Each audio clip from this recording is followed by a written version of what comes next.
Papa Francisco consola menino que era humilhado na escola. O que ele faz em seguida choca o mundo. O sol castigava as ruas de São Paulo naquela tarde de quinta-feira.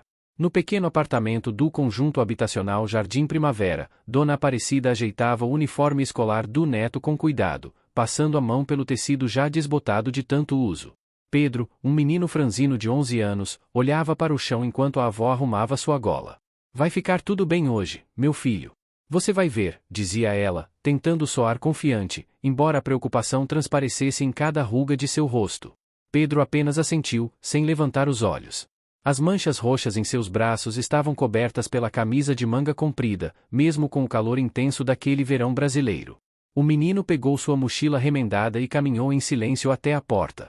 Vó, posso faltar hoje? Perguntou com a voz quase inaudível. Aparecida suspirou, sentindo o coração apertar. Não pode, meu anjo. A diretora já me chamou 2 vezes este mês por causa das suas faltas. Nós não podemos arriscar perder a bolsa de estudos, você sabe disso. Pedro baixou ainda mais a cabeça e saiu do apartamento devagar, como quem caminha para a forca. Do outro lado da cidade, na cobertura de um dos edifícios mais luxuosos da Avenida Paulista, Eduardo Mendonça terminava sua reunião matinal. O empresário de 45 anos, dono de uma das maiores construtoras do país, desligou a videoconferência e esfregou os olhos cansados. Seu filho, Gustavo, de 12 anos, entrou no escritório já vestido com o uniforme impecável do Colégio Elite, um dos mais caros de São Paulo. Estou indo, pai. O motorista está esperando, disse o garoto, ajeitando a gravata do uniforme. Eduardo mal levantou os olhos da tela do computador. Tá. Bom dia de aula. Hoje eu chego tarde, tenho jantar com investidores. Mas pai, hoje é a apresentação do meu projeto. Você prometeu que ia, começou Gustavo, mas logo foi interrompido. Não posso, Gustavo. Este contrato vale milhões. Sua mãe vai, respondeu seco, voltando a atenção para os e-mails. O garoto engoliu a decepção e saiu em silêncio, acostumado com aquele tipo de resposta. No elevador panorâmico que descia os 28 andares, ele observava a cidade que se estendia a seus pés, sentindo-se estranhamente sozinho apesar de ter tudo. No colégio Elite, Pedro entrava cabisbaixo pelos portões imponentes. Seu uniforme contrastava com os dos outros alunos, não na cor ou no modelo, mas no estado. Enquanto os demais exibiam tecidos novos e brilhantes, o seu denunciava anos de uso, herdado de doações da própria escola. Os olhares começaram assim que ele pisou no pátio. Sussurros, risadinhas, dedos apontados. Pedro já conhecia aquela rotina.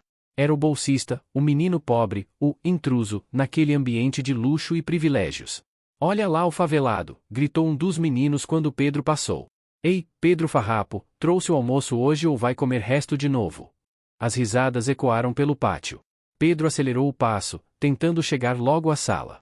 Foi quando sentiu algo atingir suas costas, uma casca de banana. Novas gargalhadas. Até parece que gente como ele vai se encontrar com o Papa. Todo mundo sabe que ele inventou isso para chamar atenção, disse Gustavo em voz alta para seus amigos, referindo-se à notícia que havia circulado entre os alunos. Pedro parou, sentindo o rosto queimar de vergonha. Era verdade. Sua avó havia inscrito seu nome em um programa especial da Igreja Católica que selecionaria algumas crianças para um encontro com o Papa Francisco durante sua visita ao Brasil. Um sonho que Pedro guardava em segredo, sua única esperança em meio àquele inferno diário. Você nunca vai sair daqui, favelado. Seu lugar é limpando o chão que a gente pisa, continuou Gustavo, empurrando Pedro contra a parede. Naquele momento, a professora Marina apareceu no corredor. Jovem e idealista, ela era uma das poucas que realmente se importavam com Pedro. O que está acontecendo aqui? Perguntou com firmeza. Nada, professora. Só estávamos brincando com o Pedro, né? Disse Gustavo, passando o braço pelos ombros do menino como se fossem amigos. Marina percebeu o tremor nos lábios de Pedro, as manchas úmidas em sua camisa onde lágrimas haviam caído silenciosamente. Pedro, venha comigo, pediu ela docemente. Preciso da sua ajuda com uns livros na biblioteca. Enquanto caminhavam, ela notou os hematomas que o menino tentava esconder. Seu coração apertou.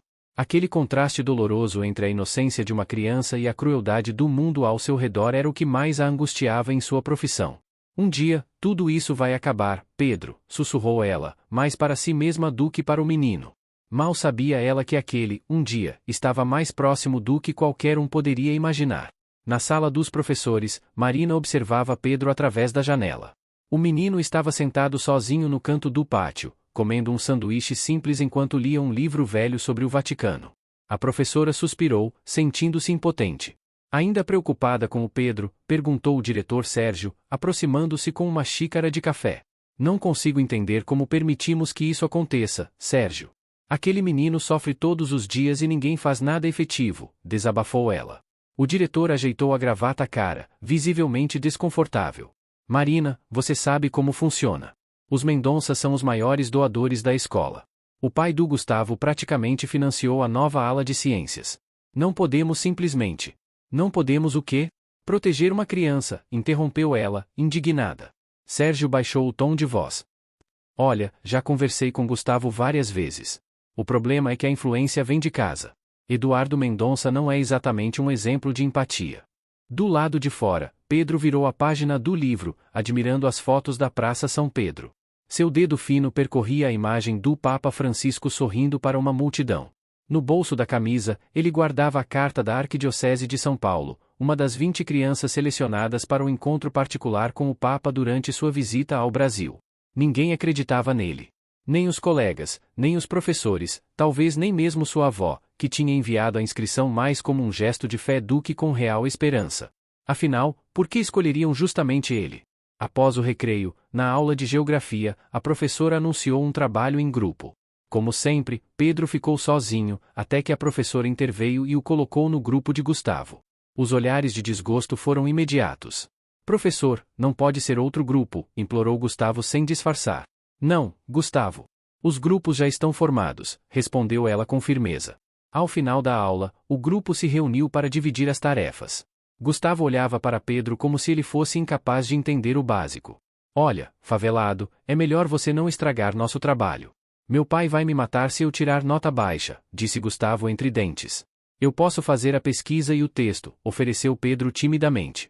Leio bastante sobre geografia. Gustavo riu com desdém. É, claro. Vai escrever no papel de pão? Você nem computador deve ter. Os outros meninos riram. Pedro abaixou a cabeça, sentindo o rosto queimar. Vocês vão na minha casa amanhã. Meu pai tem uma biblioteca inteira que podemos usar, decidiu Gustavo, ignorando a sugestão de Pedro. No dia seguinte, sábado, Pedro acordou cedo e vestiu sua única roupa boa, uma camisa xadrez desbotada e uma calça jeans sem rasgos. Pegou 3 conduções para chegar ao endereço luxuoso na Avenida Paulista. Seu coração batia acelerado enquanto o porteiro do edifício o olhava com desconfiança. O senhor Gustavo Mendonça está esperando, disse Pedro, quase sussurrando. O porteiro ligou para confirmar e, com visível relutância, permitiu sua entrada, indicando o elevador de serviço. Quando chegou no apartamento, os outros meninos do grupo já estavam lá, rindo e jogando videogame na sala enorme. Gustavo mal olhou para Pedro quando ele entrou. Finalmente. Achei que tinha se perdido no caminho do seu barraco até aqui, ombou. Pedro engoliu em seco, apertando a mochila velha contra o peito. Uma empregada ofereceu um copo de água, que ele aceitou agradecido, bebendo devagar para não parecer desesperado, apesar da sede após a longa viagem. Quando estavam começando a trabalhar, Eduardo Mendonça entrou na sala. Alto, imponente, com seu terno italiano feito sob medida, ele olhou para Pedro como se tivesse encontrado uma barata no meio de sua sala impecável. Quem é esse? Perguntou diretamente a Gustavo, como se Pedro não estivesse presente. É o Pedro, pai. Aquele bolsista que te falei. A professora obrigou a gente a fazer trabalho com ele, respondeu Gustavo, rolando os olhos. Eduardo examinou Pedro dos pés à cabeça. Seu olhar se deteve na mochila remendada, nos sapatos gastos, nas mãos pequenas e calejadas, mãos que não combinavam com uma criança de 11 anos. E o que você faz além de estudar, garoto? Seus pais trabalham onde? Perguntou com frieza. Pedro sentiu um nó na garganta. Moro com minha avó, senhor. Ela trabalha como diarista. Eu ajudo vendendo balas no semáforo depois da aula. Um silêncio pesado caiu sobre a sala. Os outros meninos se entreolharam, constrangidos pela primeira vez. Eduardo soltou uma risada curta e seca. E ainda assim tem coragem de colocar você naquela escola? Entre pessoas do nosso nível? Pedro sentiu as pernas fraquejarem. Queria correr, desaparecer, mas não podia. O trabalho valia metade da nota do bimestre. Inclusive, pai, Gustavo acrescentou com sarcasmo, o Pedro aqui diz que foi escolhido para encontrar o Papa Francisco. Acredita nisso? Eduardo riu ainda mais alto. Claro. E eu sou o próximo presidente da República. Em um impulso que nem ele mesmo entendeu, Pedro tirou do bolso a carta oficial da arquidiocese, com selo dourado e assinatura do cardeal. É verdade, senhor. Estou entre os escolhidos. Eduardo arrancou o papel das mãos do menino e leu rapidamente. Seu rosto mudou de expressão. Isso é algum tipo de piada? Você acha que vai conseguir algum dinheiro com essa farsa? Meu filho tem 10 vezes mais direito de estar nesse encontro do que você. Num movimento brusco, Eduardo rasgou a carta em pedaços e jogou no chão, diante dos olhos horrorizados de Pedro. Agora saia da minha casa. E agradeça por eu não ligar para a direção da escola para falar sobre essa sua tentativa de golpe. Pedro sentiu as lágrimas escorrendo pelo rosto enquanto recolhia os pedaços do papel do chão. Sua única prova, seu único motivo de orgulho, destruído em segundos. Mas o trabalho, murmurou entre soluços. Meu filho não precisa da sua ajuda para nada, respondeu Eduardo, abrindo a porta da sala. Porteiro, venha buscar esse moleque e certifique-se de que ele saia por onde entrou.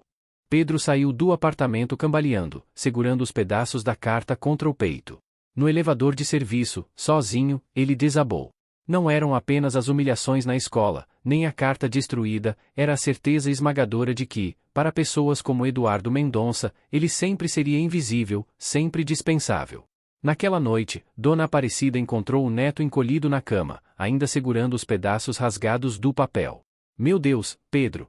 O que aconteceu? Perguntou alarmada. Entre soluços, o menino contou tudo. A avó o abraçou forte, sentindo o coração partir ao perceber que nem mesmo a fé, o último refúgio que haviam encontrado, tinha sido poupada da crueldade do mundo. Vamos resolver isso, meu filho. O Senhor não abandona seus filhos, sussurrou ela, embora sua própria voz tremesse de incerteza.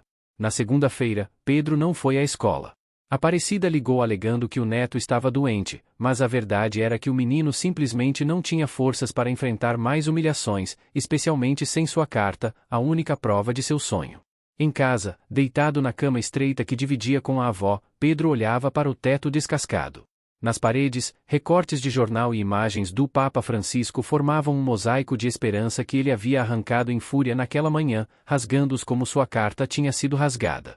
Pedro, meu filho, você precisa comer, insistia Aparecida, trazendo um prato de sopa. O menino virou-se para a parede. Não quero, vó. Não tenho fome. A senhora sentou-se na beira da cama, acariciando os cabelos do neto. Ela havia ligado para a arquidiocese tentando explicar a situação, mas só conseguiu falar com uma secretária que prometeu retornar, promessa que provavelmente não seria cumprida. Às vezes Deus coloca obstáculos para testar nossa fé, disse Aparecida suavemente. Então ele já testou demais, respondeu Pedro com amargura. Leva meus pais, me deixa naquela escola onde todo mundo me odeia, e agora isso. Que tipo de Deus faz isso com uma criança? À tarde, a campainha tocou. Na porta, uma figura inesperada, a professora Marina, com expressão preocupada. Vim ver como está o Pedro. Ele nunca falta. Aparecida a convidou para entrar, envergonhada da casa simples, paredes com infiltrações, móveis velhos, o cheiro de mofo persistente. Ele está deitado desde ontem. Mal comeu, mal falou, explicou, conduzindo Marina até o quarto. Ao ouvir a voz da professora, Pedro virou-se lentamente. O que aconteceu no sábado? Perguntou ela, sentando-se ao lado dele. Os meninos disseram que você saiu correndo da casa do Gustavo. Pedro olhou para ela, depois para a avó, e finalmente desabou em soluços profundos, daqueles que sacodem o corpo inteiro. Entre lágrimas, contou tudo, as humilhações e Eduardo Mendonça rasgando sua carta, sua última esperança. E agora não tenho como provar, concluiu, mostrando os pedaços de papel colados com fita. O selo oficial estava completamente destruído. Marina sentiu uma onda de raiva. Em 7 anos de magistério, nunca tinha sentido tanto ódio de um adulto. Isso é inadmissível, disse com firmeza. Vou falar com o diretor amanhã mesmo. Aparecida balançou a cabeça. Não vai adiantar. Gente como nós não tem voz contra gente como eles. Marina abriu sua pasta e retirou alguns papéis. Na verdade, já tomei uma atitude. Falei com um amigo do jornal da cidade. Ele quer fazer uma matéria sobre bolsistas em escolas de elite. Vocês poderiam dar um depoimento. Pedro se endireitou. Uma matéria sobre mim? Sobre você, outros bolsistas, sobre como o sistema reproduz desigualdades, explicou Marina. O que acham? Aparecida parecia hesitante. E se piorar a situação do Pedro? O Sr. Mendonça é poderoso. Justamente por isso ele não pode continuar agindo como se estivesse acima da lei, respondeu Marina. Pedro? O menino olhou para os recortes rasgados, para a carta destruída, para as marcas roxas em seus braços. Algo mudou em seu olhar, um brilho de determinação surgiu. Quero fazer. Quero contar tudo. Na quarta-feira, o jornal trazia uma manchete impressionante: bolsista denuncia bullying, até meu sonho de conhecer o Papa foi ridicularizado. A foto de Pedro, sério e determinado, ilustrava a primeira página. A matéria confirmava a veracidade da carta: Pedro realmente estava entre as crianças selecionadas para o encontro com o Papa Francisco. O efeito foi imediato. A diretoria do Colégio Elite foi bombardeada de ligações. Pais indignados, jornalistas, até a Arquidiocese de São Paulo entrou em contato. O mundo de Eduardo Mendonça estava prestes a desmoronar, e o menino que ele tentou silenciar agora tinha a voz mais alta da cidade. Os dias que se seguiram foram um turbilhão para Pedro. A história do menino bolsista que enfrentou um poderoso empresário por seu direito de sonhar correu pela cidade como fogo. Jornais, rádios e até mesmo programas de televisão queriam entrevistar o menino do Papa, como começaram a chamá-lo. No pequeno apartamento do conjunto habitacional, o telefone não parava de tocar. Aparecida, inicialmente apavorada com a repercussão, agora começava a ver uma mudança no neto. Pedro estava mais ereto, falava com mais firmeza, e pela primeira vez em anos, sorria com frequência. Eu nunca quis toda essa atenção, vó, disse Pedro uma noite, enquanto assistiam juntos a uma reportagem sobre o caso. Só queria que parassem de me maltratar. Aparecida acariciou os cabelos do neto. Às vezes, meu filho, Deus escolhe os pequenos para envergonhar os grandes. Está nas Escrituras. Na escola, a mudança foi radical. O diretor Sérgio implementou um rigoroso programa anti-bullying, com palestras semanais e punições severas para quem desrespeitasse os colegas. Gustavo, filho de Eduardo Mendonça, foi transferido para um internato no exterior, uma decisão repentina que muitos interpretaram como uma tentativa do pai de escapar do escândalo. Em uma tarde chuvosa de quinta-feira, enquanto Pedro estudava na biblioteca da escola, Marina entrou apressada, com o rosto iluminado de excitação. Pedro, acabou de chegar. A confirmação oficial. O menino levantou os olhos do livro, confuso. Que confirmação, professora? Marina colocou na mesa um envelope com o selo do Vaticano. O encontro especial com o Papa Francisco. Está confirmado para a próxima semana, um dia antes da audiência geral com todas as crianças selecionadas. Pedro pegou o envelope com mãos trêmulas. Dentro, além da confirmação oficial, havia um pequeno cartão escrito à mão, em espanhol, com a assinatura do próprio Papa. Te espero com alegria, pequeno Pedro. Ele escreveu para mim, balbuciou Pedro, mal acreditando. Marina sorriu. O representante da arquidiocese me disse que Sua Santidade ficou muito tocado com a sua história. Ele quer te conhecer pessoalmente. A notícia se espalhou pela escola como pólvora. Os mesmos colegas que antes zombavam de Pedro agora o olhavam com um misto de admiração e curiosidade. Alguns até pediram para tirar fotos com ele. Mas a maior surpresa aconteceu na manhã seguinte. Pedro acabará de chegar à escola quando foi chamado à diretoria. Lá, encontrou Sérgio e um homem que não conhecia, usando um terno caro e com expressão séria.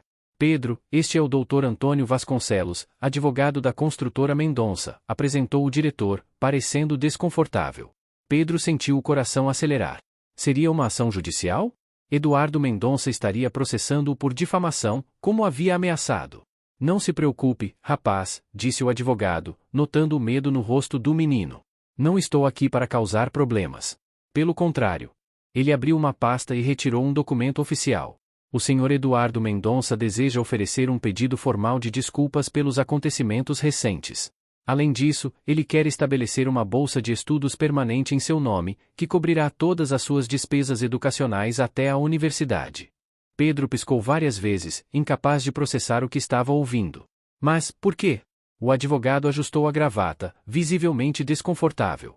Digamos que o Sr. Mendonça teve uma mudança de perspectiva. O que o advogado não mencionou foi que Eduardo havia perdido contratos milionários nos últimos dias. Empresas não queriam associar sua imagem à de alguém acusado de maltratar uma criança pobre. Mais que isso, uma criança que tinha capturado a atenção do próprio Papa. Naquela mesma tarde, Pedro recebeu outro visitante inesperado no pequeno apartamento, um estilista renomado, enviado pela arquidiocese para confeccionar as roupas que usaria no encontro com o Papa. Isso é, muito, murmurou Aparecida, observando o homem tirar as medidas do neto. Não precisamos de tanta gentileza. Não é gentileza, senhora, respondeu o estilista com um sorriso. É protocolo. Todos que se encontram com o Santo Padre devem estar adequadamente vestidos. No caso do Pedro, queremos algo especial. Enquanto o homem trabalhava, Pedro segurava contra o peito um pequeno crucifixo de madeira, o único objeto que havia restado de seu pai, morto em um acidente de construção 5 anos antes. Era um segredo que guardava há anos, mesmo de sua avó. Toda noite, ele conversava com o crucifixo, contando seu dia, suas dores, seus sonhos. Você acha que o Papa vai gostar de mim, vó? Perguntou Pedro quando ficaram sozinhos. Aparecida sorriu. Como não gostaria? Você é especial, Pedro. Sempre foi. Só precisava que os outros enxergassem isso também. Na semana seguinte, Pedro embarcava em um avião pela primeira vez na vida. A arquidiocese havia providenciado tudo: passagens, hospedagem em um hotel próximo ao Vaticano, e um guia que os acompanharia durante toda a estadia. A professora Marina também foi convidada a acompanhá-los, uma gentileza do cardeal arcebispo de São Paulo, que reconheceu seu papel fundamental em toda a história. O voo para Roma foi uma montanha-russa de emoções para Pedro. A excitação da primeira viagem de avião, o nervosismo de estar indo para outro continente, a ansiedade pelo encontro com o Papa, tudo se misturava em seu peito, fazendo seu coração bater forte o tempo todo. No hotel em Roma, ao desempacotar sua pequena mala, Pedro encontrou um pacote que não havia colocado ali. Abriu-o curioso e descobriu uma câmera fotográfica nova, com um cartão, para registrar seus momentos especiais. Com carinho, professora Marina. Naquela noite, da janela do quarto de hotel, Pedro observava as luzes de Roma, a cidade eterna. Ao longe, podia ver a cúpula da Basílica de São Pedro iluminada, o lugar onde, em menos de 24 horas, encontraria o homem que havia se tornado seu símbolo de esperança. O senhor está nervoso? Perguntou ao guia, um seminarista brasileiro que estudava em Roma. Eu? Imagina, já vi o Papa várias vezes, respondeu ele com um sorriso. Depois, ficando sério, mas a primeira vez, sim, eu estava tão nervoso quanto você. Mas sabe o que aprendi? Que o Papa Francisco tem um dom especial para fazer você se sentir como se fosse a única pessoa no mundo quando está conversando com ele. Pedro assentiu, sentindo um calor no peito. Era exatamente o que ele precisava ouvir.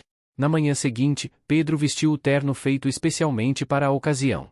Era simples, mas elegante, azul marinho com uma pequena cruz prateada na lapela. Ao entrar no carro que os levaria ao Vaticano, Marina segurou sua mão. Pedro, independente do que aconteça hoje, quero que você saiba que já mudou muitas vidas. A minha incluída. Você me ensinou coragem. Pedro sorriu, sem saber exatamente como responder. Como poderia ele, um menino de 11 anos que passou a vida tendo medo, ter ensinado coragem a uma adulta? O caminho até o Vaticano pareceu durar uma eternidade. Pedro observava as ruas de Roma pela janela do carro, tentando gravar cada detalhe na memória. Aparecida rezava baixinho, segurando seu terço com força. Quando finalmente passaram pelos imponentes portões do Vaticano, Pedro sentiu uma mistura de medo e excitação que nunca havia experimentado antes.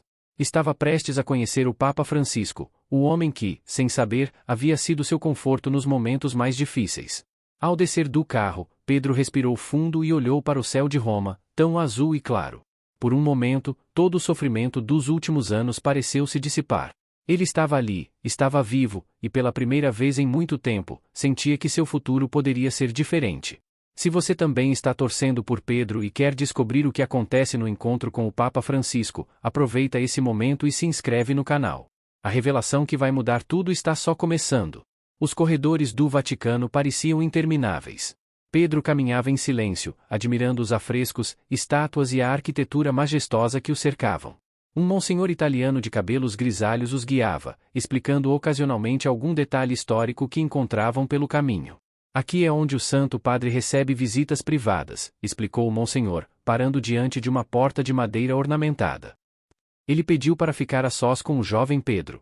Os demais podem aguardar nesta antessala. Aparecida apertou a mão do neto, nervosa. Lembra de tudo que a gente ensaiou, filho? Pedro assentiu, engolindo em seco. O monsenhor abriu a porta e o convidou a entrar. O menino deu um passo à frente, tentando controlar o tremor nas pernas. A sala era simples, considerando o restante do Vaticano. Uma escrivaninha de madeira, algumas cadeiras, uma estante com livros. Sentado em uma poltrona simples estava ele, o Papa Francisco, vestido de branco, com um sorriso caloroso no rosto. Vem, Pedro. Acerca-te, hijo, disse o Papa em espanhol, estendendo a mão. Pedro caminhou lentamente, sentindo o coração bater tão forte que tinha certeza que o Papa poderia ouvi-lo. Quando chegou perto, Francisco pegou suas duas mãos entre as dele. Você passou por muitas provações para chegar até aqui, não é? O menino assentiu, sem conseguir encontrar sua voz. O Papa o convidou a sentar-se na cadeira ao lado. Sabe, Pedro, quando eu soube da sua história, lembrei-me de uma passagem do Evangelho. Jesus disse: Deixai vir a mim as criancinhas, não as impeçais, porque delas é o reino de Deus. Alguns adultos esquecem disso. Acham que podem julgar quem merece estar perto de Deus. Pedro finalmente encontrou coragem para falar. Santo Padre, eu trouxe algo para lhe mostrar. Com mãos trêmulas, ele tirou do bolso o pequeno crucifixo de madeira. Era do meu pai. Quando ele morreu, eu comecei a falar com Jesus através dele todas as noites. Contava meus problemas, minhas dores. Às vezes sentia que ele me respondia. O Papa sorriu, pegando o crucifixo com cuidado. E o que Jesus te dizia, Pedro? Que eu precisava ser forte. Que um dia tudo ia mudar. Pedro hesitou, depois completou, e também que eu devia perdoar. Perdoar? As pessoas que me maltratavam. O Sr. Mendonça que rasgou minha carta. Até mesmo Gustavo. Mas é tão difícil, Santo Padre. Francisco olhou profundamente nos olhos do menino. Perdoar não significa esquecer o mal que te fizeram, Pedro. Significa não deixar que esse mal determine quem você é ou quem você vai se tornar. Nesse momento, algo extraordinário aconteceu. Pedro sentiu uma paz que nunca havia experimentado antes, como se um peso enorme tivesse sido retirado de seus ombros. Posso te contar um segredo, Pedro? Perguntou o Papa, inclinando-se ligeiramente. Claro, Santo Padre. Deus não escolhe os qualificados. Ele qualifica os escolhidos. Sua história, sua coragem, seu desejo de perdoar mesmo tendo sofrido tanto, isso é o que te trouxe até aqui. Não um sorteio, não uma carta, mas seu coração. Pedro sentiu lágrimas brotarem em seus olhos, mas não eram lágrimas de tristeza. Eram de compreensão, de aceitação. O Papa Francisco levantou-se e pegou um pequeno pacote que estava sobre a mesa. Trouxe algo para você. Era um rosário de madeira, simples e belo. Este rosário foi feito por crianças refugiadas na Síria. Quando rezar com ele, lembre-se de que nunca está sozinho em seu sofrimento. Ao sair da sala, Pedro não era mais o mesmo menino que havia entrado. Algo havia mudado dentro dele, uma centelha de compreensão que iluminava seu caminho. Aparecida percebeu imediatamente a transformação. O neto caminhava mais ereto, seus olhos brilhavam com uma luz nova. O que aconteceu lá dentro, meu filho? Perguntou ela quando estavam novamente no carro. Pedro sorriu, segurando o rosário novo em uma mão e o velho crucifixo na outra. Eu encontrei meu caminho, vó. Na manhã seguinte, Pedro participou da audiência geral com as outras crianças selecionadas. Para a surpresa de todos, o Papa Francisco o mencionou em seu discurso, contando brevemente sua história sem revelar seu nome, como um exemplo de fé e perseverança. Há entre nós hoje um jovem que me ensinou mais sobre perdão do que muitos teólogos, disse o Papa, fazendo a multidão na Praça São Pedro aplaudir.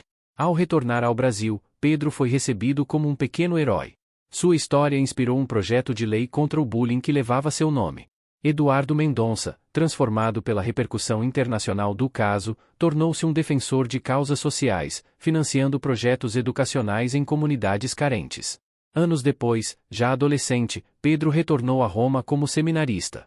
O menino que uma vez vendeu balas no semáforo agora estudava para se tornar padre, inspirado pelo homem que havia mudado sua vida com poucas palavras, mas com imenso amor. Seu primeiro sermão como diácono começaria com a frase que o Papa Francisco havia lhe dito naquele dia: Deus não escolhe os qualificados. Ele qualifica os escolhidos. 10 anos depois, a Catedral da Sé em São Paulo estava completamente lotada naquela manhã de domingo. Familiares, amigos, jornalistas e curiosos se espremiam para conseguir um bom lugar. Na primeira fileira, uma senhora de cabelos brancos segurava um terço com lágrimas de alegria nos olhos. Aparecida, agora com 75 anos, vestia seu melhor conjunto, comprado especialmente para aquela ocasião. Ao seu lado, a professora Marina, que nunca deixou de fazer parte da vida deles, segurava sua mão em apoio silencioso. Atrás do altar, Pedro, agora com 21 anos, ajustava as vestes brancas. O menino franzino de outrora havia se transformado em um jovem alto e confiante, com um sorriso sereno que raramente deixava seu rosto. Nervoso? Perguntou o cardeal, aproximando-se dele. Pedro sorriu. Um pouco. Mas é um bom nervosismo. Era um dia histórico, o dia de sua ordenação como padre, um dos mais jovens da história recente da Igreja no Brasil. Entre os convidados especiais, sentado discretamente em um canto, estava Eduardo Mendonça. Não mais o empresário arrogante de antes, mas um homem transformado pela experiência. Ao seu lado estava Gustavo, seu filho, recém-formado em serviço social e trabalhando em projetos comunitários. Quando a cerimônia começou, um burburinho percorreu a catedral. Uma figura vestida de branco entrava por uma porta lateral. O próprio Papa Francisco, agora bastante idoso, havia feito questão de viajar para ordenar pessoalmente seu pequeno Pedro, como ainda o chamava. Durante seu sermão, o Papa relembrou o primeiro encontro deles. Quando conheci Pedro, era um menino que carregava o peso do mundo nos ombros. Hoje, ele carrega a luz de Cristo no coração. Após a ordenação, na sacristia, Pedro abraçou sua avó com força. Sem você, nada disso seria possível, vó. Aparecida sorriu entre lágrimas. Foi Deus que traçou seu caminho, meu filho. Eu só estive aqui para segurar sua mão. Em seguida, para surpresa de todos, Pedro pediu um momento a sós com Eduardo Mendonça. Os dois homens se encararam por alguns segundos antes que Pedro estendesse a mão. O Senhor me ensinou algo valioso, Senhor Mendonça. Me ensinou que o perdão não é apenas uma palavra, é uma decisão diária. Eduardo, visivelmente emocionado, apertou a mão do jovem padre. E você me ensinou que Deus às vezes usa nossas piores ações para nos mostrar um caminho melhor. A Fundação Pedro da Silva, criada anos antes por Eduardo Mendonça, já havia tirado milhares de crianças da pobreza, oferecendo educação de qualidade e oportunidades reais de mudança. O homem que uma vez rasgou o sonho de um menino pobre agora dedicava sua fortuna para realizar os sonhos de muitos outros. Naquela noite, sozinho em seu novo quarto na paróquia onde serviria, Padre Pedro pegou 2 objetos preciosos de sua mesa, o velho crucifixo de seu pai e o rosário dado pelo Papa. Colocou-os lado a lado e sorriu. Sua história havia se tornado símbolo de esperança para muitos. O menino humilhado que revelou um segredo ao Papa, o segredo de que o verdadeiro poder não está na riqueza ou posição social, mas na capacidade de amar e perdoar mesmo quando parece impossível. Na parede de seu quarto, uma foto emoldurada mostrava o pequeno Pedro de 11 anos ao lado do Papa Francisco, ambos sorrindo. Embaixo, uma inscrição simples: Deus não escolhe os qualificados. Ele qualifica os escolhidos. Chegamos ao final desta emocionante história que nos mostra como a fé e a perseverança podem transformar vidas. Se você se emocionou com a jornada de Pedro, não se esqueça de curtir este vídeo e compartilhar com seus amigos e familiares que precisam ouvir uma mensagem de esperança. Comente, Padre Pedro, para eu saber que você chegou até o final dessa história inspiradora, e vou deixar um coraçãozinho especial no seu comentário. Aproveite também para me contar qual foi o momento que mais tocou seu coração. Se inscreva no canal para não perder nossas próximas histórias emocionantes que inspiram e transformam vidas. Ative o sininho para ser notificado sempre que tiver conteúdo novo. O vídeo que está aparecendo na sua tela agora tem outra história incrível que vai tocar seu coração. Não deixe de assistir. Muito obrigado por estar aqui comigo hoje. Até a próxima história.